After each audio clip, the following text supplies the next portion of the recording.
Apa yang terjadi jika WNI menikah dengan pengungsi asing yang tidak mempunyai kewarganegaraan?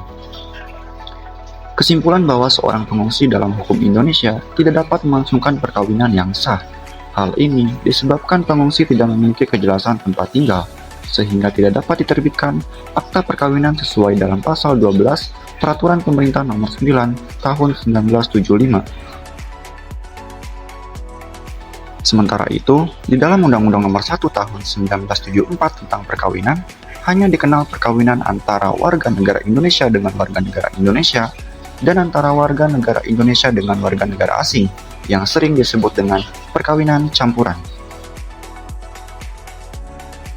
Ketentuan Undang-Undang Perkawinan menunjukkan bahwa persyaratan dan prosedur pernikahan yang berlaku mengikuti prosedur dan persyaratan yang berlaku terhadap orang tersebut. Dengan kata lain, prosedur dan persyaratan pernikahan mengikuti status personal dari mempelai.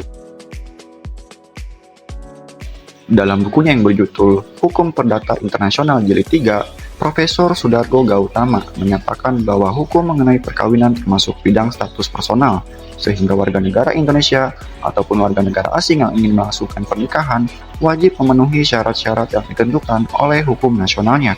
Dan dalam hukum nasional yang perlu dipatuhi adalah Undang-Undang Pernikahan Pasal 12, Peraturan Pemerintah Nomor 9 Tahun 1975, dan Undang-Undang Nomor 1 Tahun 1974.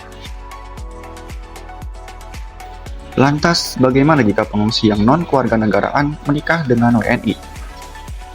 Nantinya, pendanaan untuk mengurus pengungsi yang akan menikah akan menggunakan dana dari APBN atau APBD. Sekilas dapat diberikan contoh bahwa donor darah itu baik, tetapi akan menjadi tidak baik jika tubuh yang diambil darahnya ternyata tidak memenuhi syarat, sehingga operasi di tubuh yang hidup sangat tidak disarankan. Bagaimana dengan pengungsi Rohingya menurut kalian? Dan itulah penjelasan singkat tentang fenomena pengungsi yang menikahi WNI. Bagi kalian pengusaha dan membutuhkan jasa perpajakan, ayo kunjungi kami di website www.konsultanpajakrahayu.com atau bisa langsung datang ke kantor kami yang beralamat di Perumahan Geraha Kartika, Bojong Baru, Kecamatan Bojonggede, Kabupaten Bogor. Di sini, kami melayani jasa perpajakan dan juga pembukuan akuntansi.